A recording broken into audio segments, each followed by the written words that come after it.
Hello dear student, आप सभी के चैनल में आपका स्वागत है। आज से हम आरपीएससी फर्स्ट ग्रेड जीके में हिस्ट्री पोर्शन के टॉपिक वाइज क्वेश्चन सॉल्व करेंगे और उन्हें याद करेंगे। तो आज का पहला टॉपिक है प्राचीन भारत में शिक्षा का विकास और प्रमुख केंद्र। इससे एक क्वेश्चन हमेशा बनता है। टोटल 15 क्वेश्चन आते हैं हिस्ट्री में 30 नंबर के, और 15 ही अपने टॉपिक हैं और इसमें से एक क्वेश्चन हमेशा बनता है। तो आइए स्टार्ट करते हैं। टॉपिक है पहला, प्राचीन भारत में शिक्षा का विकास और प्रमुख केंद्र।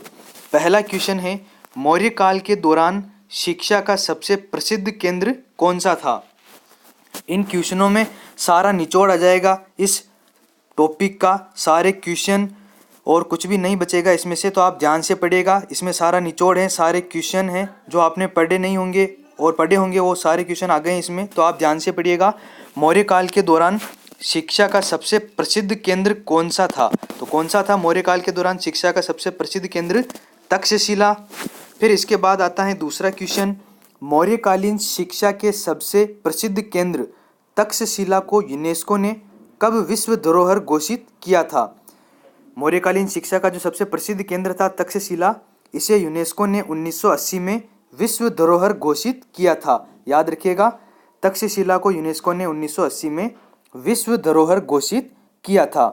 अगला क्वेश्चन आता है, तक्षशिला केंद्र की स्थापना किसके द्वारा की गई थी। ये तक्षशिला जो था शिक्षण केंद्र, इसकी स्थापना किसके द्वारा की गई थी। तो ये भरत के द्वारा की गई थी। भरत एक राजा था उस समय, तो भरत के द्वारा तक्षशिला केंद्र की स्थापना की गई थी। अगला क्वेश्चन है, हातल, सिरकप और सिरसुख ये 3 शहर हैं जो कि किस विश्वविद्यालय के अवशेष में विभाजित हैं।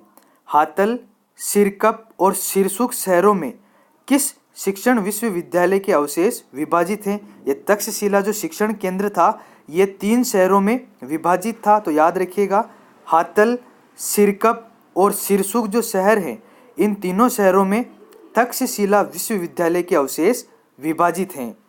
अब आता है 5वां क्वेश्चन, यह आप सभी को आता है, चाणक्य किस विश्वविद्यालय के प्राध्यापक थे। तो चाणक्य जो थे वो तक्षशिला विश्वविद्यालय के प्राध्यापक थे। ये क्वेश्चन आप याद रखिएगा। हातल, सिरकप और सिरसुख शहरों में तक्षशिला विश्वविद्यालय के अवशेष विभाजित हैं और चाणक्य जो थे ये तक्षशिला विश्वविद्यालय के प्राध्यापक थे। अगला क्वेश्चन आता है, तक्षशिला वर्तमान में कहाँ पर स्थित हैं। तो तक्षशिला वर्तमान में पाकिस्तान के रावलपिंडी शहर में स्थित हैं। तक्षशिला वर्तमान में रावलपिंडी शहर में स्थित हैं। अगला क्वेश्चन है, तक्षशिला में शिक्षा प्रारंभ करने की आयु कितनी थी। शिक्षा जब स्टार्ट करते थे उस समय शिक्षा में प्रवेश लेने की आयु कितनी थी। तो उस समय थी शिक्षा प्रारंभ करने की आयु 16 वर्ष। तक्षशिला में शिक्षा प्रारंभ करने की आयु कितनी थी। तो 16 वर्ष शिक्षा प्रारंभ करने की आयु थी तक्षशिला में। अगला क्वेश्चन आता है, कौशल नरेश प्रसेनजीत प्रसिद्ध वैद्य जीवक, ये बिंबिसार के शासनकाल के समय थे वैद्य जीवक, याद रखिएगा। प्रसिद्ध व्याकरण आचार्य पाणिनि, पतंजलि, मौर्य शासक चंद्रगुप्त मौर्य तथा प्रसिद्ध विचारक कौटिल्य ने कहाँ पर शिक्षा प्राप्त की थी। तक्षशिला में। याद रखिएगा, कौशल नरेश प्रसेनजीत प्रसिद्ध वैद्य जीवक जो कि बिंबिसार के शासनकाल में थे, प्रसिद्ध व्याकरण आचार्य पाणिनि, पतंजलि, मौर्य शासक चंद्रगुप्त मौर्य और प्रसिद्ध विचारक कौटिल्य ने तक्षशिला में शिक्षा प्राप्त की थी। अगला क्वेश्चन आता है, तक्षशिला विश्वविद्यालय में शिक्षा का माध्यम कौन सी भाषा में था। तो याद रखिएगा, तक्षशिला विश्वविद्यालय में शिक्षा का माध्यम संस्कृत भाषा में था। तक्षशिला विश्वविद्यालय में शिक्षा का माध्यम संस्कृत भाषा में था। इसके बाद आता है, नालंदा विश्वविद्यालय कहाँ स्थित है। नालंदा विश्वविद्यालय कहाँ स्थित है।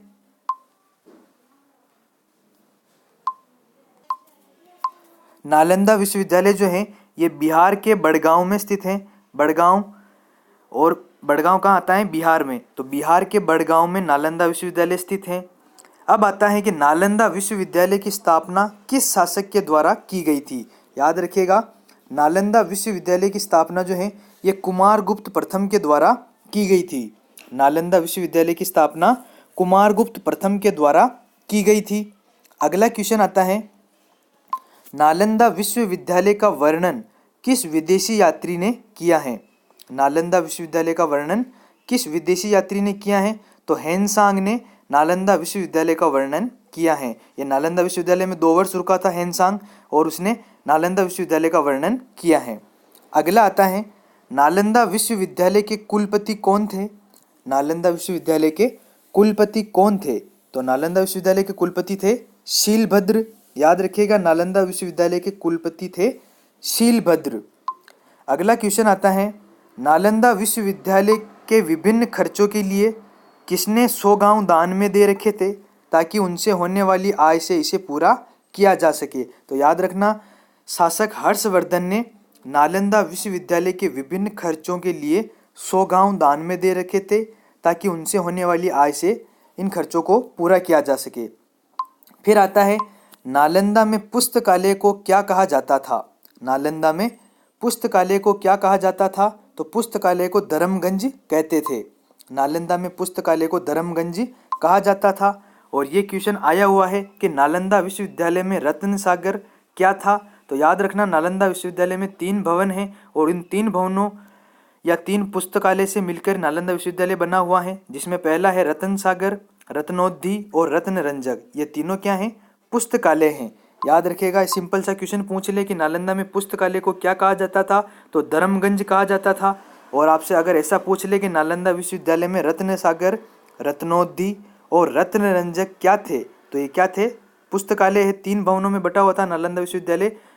रत्न सागर, रत्नोद्धी और रत्न रंजक, ये तीनों पुस्तकालय कहलाते थे। अगला क्वेश्चन है नालंदा विश्वविद्यालय को किसने आक्रमण से नष्ट किया था। तो बख्तियार खिलजी ने 1203 के लगभग नालंदा विश्वविद्यालय पर आक्रमण करके उसे नष्ट किया था। याद रखना, बख्तियार खिलजी ने नालंदा विश्वविद्यालय पर आक्रमण करके उसे नष्ट कर दिया था। फिर आता है नालंदा के अंतिम प्रशासक कौन थे। नालंदा के अंतिम प्रशासक कौन थे? तो यज्ञमित्र जो थे वो नालंदा के अंतिम प्रशासक थे। नालंदा विश्वविद्यालय के कुलपति कौन थे? आपको अभी बताया था, शीलभद्र नालंदा विश्वविद्यालय के कुलपति थे। और नालंदा विश्वविद्यालय के अंतिम प्रशासक कौन थे? तो यज्ञमित्र जो हैं वो नालंदा के अंतिम प्रशासक थे। अगला क्वेश्चन आता है किस विश्वविद्यालय में प्रवेश निःशुल्क था लेकिन प्रवेश के लिए द्वार पंडित द्वारा परीक्षा ली जाती थी और उसमें उत्तीर्ण होने के बाद ही प्रवेश दिया जाता था। तो आप लोग याद रखिएगा, नालंदा विश्वविद्यालय में प्रवेश निःशुल्क था लेकिन प्रवेश के लिए क्या होती थी? पंडित द्वारा परीक्षा ली जाती थी और उसमें अगर पास हो जाए तो उसके बाद ही छात्रों को प्रवेश दिया जाता था। अगला क्वेश्चन है धर्मपाल, चंद्रपाल, वसुबंधु, दिकनाग, शांति रक्षित, शीलभद्र और नागार्जुन कौन से विश्वविद्यालय के प्रसिद्ध आचार्य हुए हैं? तो आप याद रखिएगा, ये सभी जो हैं ये नालंदा विश्वविद्यालय के आचार्य हुए हैं। शीलभद्र आपको बताया, शीलभद्र जो है नालंदा विश्वविद्यालय के कुलपति थे। धर्मपाल, चंद्रपाल, वसुबंधु, दिकनाग, शांति रक्षित, नागार्जुन और शीलभद्र नालंदा विश्वविद्यालय के प्रसिद्ध आचार्य हुए हैं। अगला क्वेश्चन आता है फिर प्राचीन भारत का महत्वपूर्ण शिक्षा केंद्र जो बिहार के भागलपुर से कुछ दूरी पर स्थित था वह कौन सा था? विक्रमशिला विश्वविद्यालय। प्राचीन भारत का महत्वपूर्ण शिक्षा केंद्र जो बिहार के भागलपुर से कुछ ही दूरी पर स्थित था वो कौन सा है? विक्रमशिला विश्वविद्यालय। अगला क्वेश्चन आता है विक्रमशिला विश्वविद्यालय की स्थापना किस शासक द्वारा की गई थी? विक्रमशिला विश्वविद्यालय जो कि बिहार में है, इसकी स्थापना किस शासक द्वारा की गई थी? तो याद रखिएगा, 8वीं सदी में पाल शासक धर्मपाल के द्वारा विक्रमशिला विश्वविद्यालय की नींव या स्थापना की गई थी। धर्मपाल द्वारा विक्रमशिला विश्वविद्यालय की स्थापना की गई थी। अगला क्वेश्चन आता है प्राचीन भारत के शिक्षा केंद्रों में किस विश्वविद्यालय में प्रवेश के लिए 4 द्वार थे जहां प्रत्येक द्वार पर द्वार पंडित द्वारा प्रवेश परीक्षा ली जाती थी और उसमें उत्तीर्ण होने के बाद ही प्रवेश दिया जाता था। तो याद रखिएगा, विक्रमशिला विश्वविद्यालय है ये। एक तो अपन ने क्वेश्चन पढ़ा था कि प्राचीन भारत का शिक्षा केंद्र जिसमें प्रवेश निःशुल्क था लेकिन पंडित द्वारा परीक्षा ली जाती थी, और इसमें विक्रमशिला विश्वविद्यालय में क्या है? प्रवेश के लिए 4 द्वार थे जहां प्रत्येक द्वार पर द्वार पंडित द्वारा प्रवेश परीक्षा ली जाती थी। कौन सा विश्वविद्यालय है? विक्रमशिला विश्वविद्यालय। अगला क्वेश्चन आता है लीलावज्र, रक्षित, विरोचन, दीपंकर, श्री ज्ञान, बोधिभद्र आदि किस विश्वविद्यालय से संबंधित थे? तो ये है विक्रमशिला विश्वविद्यालय से संबंधित। लीलावज्र, रक्षित, विरोचन, दीपंकर और श्री ज्ञान और बोधिभद्र ये विक्रमशिला विश्वविद्यालय से संबंधित थे। अगला क्वेश्चन आता है, ओदंतपुरी विश्वविद्यालय की स्थापना किस शासक ने की थी। इंपॉर्टेंट है, याद रखिएगा, 2 क्वेश्चन है इसके ओदंतपुरी के। ओदंतपुरी विश्वविद्यालय की स्थापना जो है ये पाल शासक धर्मपाल द्वारा की गई थी, जबकि ओदंतपुरी के विहार का निर्माण जो है ये पाल शासक गोपाल ने करवाया था। ओदंतपुरी विश्वविद्यालय की स्थापना पाल शासक धर्मपाल ने की थी, जबकि ओदंतपुरी विहार का निर्माण पाल शासक गोपाल ने करवाया था। अगला क्वेश्चन आता है, वर्तमान में बिहार शरीफ के नाम से किसे जाना जाता है। वर्तमान में बिहार शरीफ के नाम से किसे जाना जाता है, तो ओदंतपुरी को वर्तमान में बिहार शरीफ के नाम से जाना जाता है। याद रखिएगा, ओदंतपुरी विश्वविद्यालय की स्थापना तो पाल शासक धर्मपाल ने की थी, जबकि ओदंतपुरी के विहार का निर्माण जो है वो पाल शासक गोपाल ने करवाया था, और वर्तमान में बिहार शरीफ के नाम से ओदंतपुरी को जाना जाता है। प्रसिद्ध आचार्य दीपंकर किस विश्वविद्यालय के प्रथम विद्यार्थी थे। याद रखिएगा, प्रसिद्ध आचार्य जो है दीपंकर किस विश्वविद्यालय के प्रथम विद्यार्थी थे। ओदंतपुरी के विद्यार्थी थे, जबकि आचार्य किसमें थे, ये विक्रमशिला विश्वविद्यालय में आचार्य थे। अब आता है अगला क्वेश्चन, प्रभाकर किस विश्वविद्यालय के महत्वपूर्ण विद्यार्थी थे। तो यह भी ओदंतपुरी के विद्यार्थी थे प्रभाकर, और आचार्य दीपंकर जो हैं ये ओदंतपुरी विश्वविद्यालय के प्रथम विद्यार्थी थे, और प्रभाकर भी ओदंतपुरी विश्वविद्यालय में ही पढ़ाई करते थे। अगला क्वेश्चन आता है आपके लिए, वैदिक युग में शिक्षा कहाँ प्रदान की जाती थी, मठ में या फिर आचार्यों के आश्रम में। तो इसमें क्या आंसर सही होगा, वैदिक युग में शिक्षा आचार्यों के आश्रम में प्रदान की जाती थी।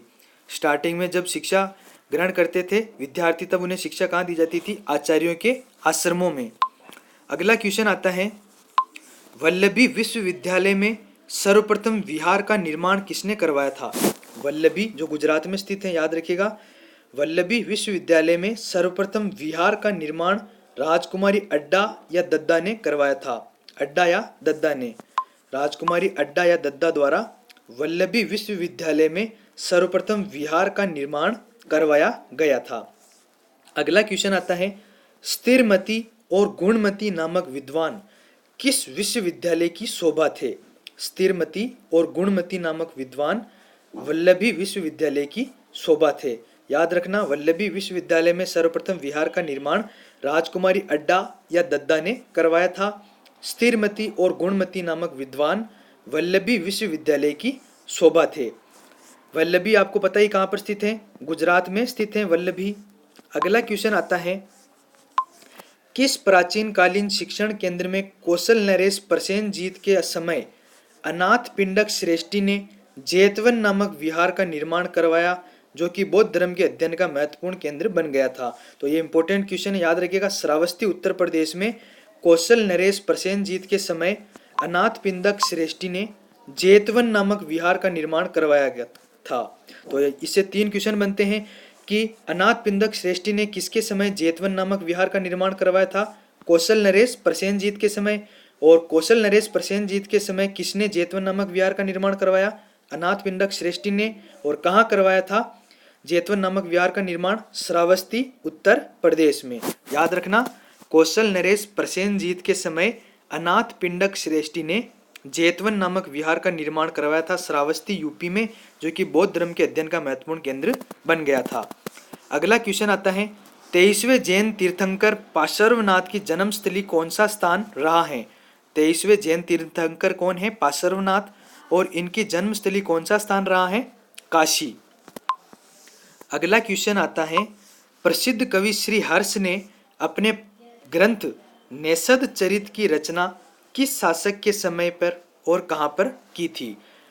प्रसिद्ध कवि जो थे ये श्री हर्ष, इनका एक ग्रंथ है नेषद चरित। इन्होंने इसकी रचना किसके समय की थी, गहडवाल शासक विजय चंद्र के समय की थी, और कहाँ पर की थी, काशी में। याद रखना, प्रसिद्ध कवि श्री हर्ष ने अपने ग्रंथ नेषद चरित की रचना गहडवाल शासक विजय चंद्र के समय काशी में की थी। अगला क्वेश्चन है, प्रसिद्ध विद्वान अल-बरूनी हिंदी धर्म ग्रंथों का अध्ययन करने कहाँ आए थे। ये भी काशी में आए थे। अल-बरूनी जो है ये हिंदी धर्म ग्रंथों का अध्ययन करने काशी में आए थे, और इन्होंने वाराणसी को सर्वश्रेष्ठ विश्वविद्यालय बताया था, वाराणसी विश्वविद्यालय को सर्वश्रेष्ठ विद्यालय बताया था इन्होंने अल बरूनी ने। तो आप याद रखिएगा कि प्रसिद्ध विद्वान अल बरूनी हिंदी धर्म ग्रंथों का अध्ययन करने कहाँ आए थे, तो ये काशी में आए थे। अगला क्वेश्चन है, पद्म गुप्त परिमल ने किस शासक के समय और कहाँ नवशासांक चरित नामक महत्वपूर्ण ग्रंथ की रचना की और कहाँ पर की थी? ये नवशासांक चरित जो ग्रंथ है इसके लेखक कौन है? पद्मगुप्त परिमल। पद्मगुप्त परिमल का ये ग्रंथ है नवशासांक चरित, और इन्होंने इसकी रचना परमार शासक मुंज के समय पे की थी। और कहाँ पर की थी? धारा विश्वविद्यालय एमपी में। याद रखना, नवशासांक चरित किसका ग्रंथ है? पद्मगुप्त परिमल का, और इन्होंने इसकी रचना परमार शासक मुंज के समय की थी और धारा विश्वविद्यालय एमपी में की थी। अगला क्वेश्चन आता है, भोजशाला नामक विश्वविद्यालय की स्थापना किसके द्वारा की गई थी? भोजशाला नामक विश्वविद्यालय की स्थापना परमार राजा भोज द्वारा की गई थी। नाम से स्पष्ट है, परमार राजा भोज ने भोजशाला नामक विश्वविद्यालय की स्थापना की थी। अगला क्वेश्चन आता है, कल्हण ने राजतरंगिणी नामक ग्रंथ की रचना कहाँ पर की थी? तो कल्हण ने राजतरंगिणी नामक ग्रंथ की रचना कश्मीर में की थी। कल्हण ने राजतरंगिणी नामक ग्रंथ कश्मीर में लिखा था, याद रखिएगा।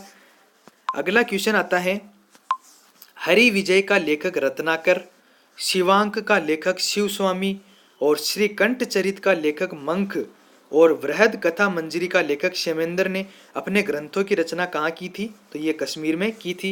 ये रचनाएं आप याद रखना, हरि विजय का लेखक है रत्नाकर, शिवांक का लेखक है शिवस्वामी और श्रीकंठ चरित का लेखक है मंख और वृहद कथा मंजरी का लेखक है क्षेमेंद्र। इन्होंने अपने ग्रंथों की रचना कहाँ पर की थी? कश्मीर में की थी। अगला क्वेश्चन आता है, प्रसिद्ध विद्वान श्री हर्ष कहाँ के निवासी थे? ये प्रसिद्ध विद्वान श्री हर्ष जो थे ये कश्मीर के निवासी थे, और इनका ग्रंथ कौन सा था? नेषद चरित। किसके समय रचना की थी? गढ़वाल शासक विजय चंद्र के समय। कहाँ पर की थी? काशी में। जबकि ये निवासी कहाँ के थे? कश्मीर के। स्टार्टिंग से वापस बोल देता हूँ, प्रसिद्ध विद्वान श्री हर्ष ने अपने ग्रंथ नेषद चरित की रचना गढ़वाल शासक विजय चंद्र के समय काशी में की थी, जबकि ये रहने वाले कहाँ के थे? कश्मीर के रहने वाले थे। अगला क्वेश्चन आता है, बाण भट्ट ने हर्ष चरित्र और कादम्बरी जैसे महत्वपूर्ण ग्रंथों की रचना कहाँ पर की थी? कन्नौज, उत्तर प्रदेश में। बाण भट्ट के महत्वपूर्ण ग्रंथ प्रसिद्ध हैं संस्कृत में, हर्ष चरित्र और कादम्बरी, और इन्होंने इन महत्वपूर्ण ग्रंथों की रचना कहाँ पर की थी? कन्नौज विश्वविद्यालय यूपी में। अगला क्वेश्चन आता है, प्राचीन काल में दक्षिण भारत में शिक्षा का प्रमुख केंद्र कौन सा था? प्राचीन काल में दक्षिण भारत में शिक्षा का प्रमुख केंद्र कौन सा था? कांची विश्वविद्यालय। याद रखना, प्राचीन काल में दक्षिण भारत में शिक्षा का प्रमुख केंद्र था कांची विश्वविद्यालय। अगला क्वेश्चन आता है, महाकवि दंडिन कहाँ के निवासी थे? तो महाकवि दंडिन जो है ये भी कांची के निवासी थे। महाकवि दंडिन कांची के निवासी थे। अब इसके बाद आता है, ये यहाँ पर कुदरत नहीं है, ये शूद्रक है। शूद्रक की रचना है ना मृच्छकटिकम, जिसमें सामान्य आदमी को पहली बार नायक बनाया गया है। तो शूद्रक ने अपने नाटकों का प्रणयन कहाँ पर किया था? तो कांची में किया था। शूद्रक ने अपने नाटकों की रचना या प्रणयन कहाँ पर किया था? तो कांची में किया था। फिर इसके बाद अगला क्वेश्चन आता है, कदम वंशीय राजकुमार मयूरवर्मन ने कहाँ पर रहकर शिक्षा ग्रहण की थी? कदम वंशीय राजकुमार थे मयूरवर्मन, और इन्होंने भी कांची में रहकर शिक्षा ग्रहण की थी। याद रखना, कदम वंशीय राजकुमार मयूरवर्मन ने शिक्षा कहाँ पर ग्रहण की थी? कांची में। फिर अगला क्वेश्चन आता है, ऋग्वैदिक काल में वेद का अध्ययन कैसे किया जाता था? ऋग्वैदिक काल में वेद का अध्ययन कैसे किया जाता था? तो श्रुति द्वारा अध्ययन किया जाता था। आपके सामने ऑप्शन रख सकता है, पुस्तकों द्वारा, परीक्षाओं द्वारा, लिखित परीक्षा द्वारा, मौखिक द्वारा। तो ऋग्वैदिक काल में वेद का अध्ययन श्रुति द्वारा किया जाता था। अगला क्वेश्चन आता है, मौर्य काल में आचार्यों को निर्वाह के लिए राज्य की ओर से दी जाने वाली कर मुक्त भूमि क्या कहलाती थी? मौर्य काल में आचार्यों को निर्वाह के लिए, जीवन निर्वाह के लिए राज्य की ओर से दी जाने वाली कर मुक्त भूमि क्या कहलाती थी? तो वो ब्रह्मदेय कहलाती थी। मौर्य काल में आचार्यों को जीवन निर्वाह के लिए राज्य की ओर से दी जाने वाली कर मुक्त भूमि ब्रह्मदेय कहलाती थी। जबकि वैदिक युग में छोटे छोटे गांव जो कि शिक्षा के केंद्र थे वो क्या कहलाते थे? अग्रहार कहलाते थे। याद रखना, ये दोनों पॉइंट वैदिक युग में छोटे छोटे गांव जो कि शिक्षा के केंद्र थे क्या कहलाते थे? अग्रहार कहलाते थे। ये क्वेश्चन आप सभी को आता है। याज्ञवल्क्य मुनि के साथ शास्त्रार्थ करने वाली महिला का क्या नाम था? तो गार्गी उस महिला का नाम था जिन्होंने याज्ञवल्क्य मुनि के साथ संवाद किया था। शिक्षा की चर्चा ऋग्वेद के कौन से मंडल में है? तो शिक्षा की जो चर्चा है वो ऋग्वेद के 7वें मंडल में है। शिक्षा की चर्चा ऋग्वेद के 7वें मंडल में है। अगला क्वेश्चन आता है, वैदिक साहित्य की कौन सी रचना में पुत्री के जन्म पर खिन्नता का उल्लेख मिलता है? तो वैदिक साहित्य की रचना अथर्ववेद में पुत्री के जन्म पर खिन्नता का उल्लेख मिलता है। अथर्ववेद में पुत्री के जन्म पर खिन्नता प्रकट की गई है। तो ये हो गया आपका टॉपिक कंप्लीट पहला, प्राचीन भारतीय शिक्षण संस्थाएं और उनके प्रमुख केंद्र, प्राचीन भारत में शिक्षा का विकास और प्रमुख केंद्र, पहला टॉपिक कंप्लीट हो गया है। ये 53 क्वेश्चन सारा निचोड़ इसमें आ गया है, आप इनको एक बार ध्यान से पढ़ लेना। मिलते हैं अगले वीडियो में, दूसरा टॉपिक होगा अपना भारतीय संस्कृति का विदेशों में प्रसार। तो अगले वीडियो में अपन उस टॉपिक को कंप्लीट करेंगे। तब तक पढ़ते रहिए आपके अपने चैनल के साथ। मिलते हैं अगले वीडियो में। जय हिंद, जय भारत।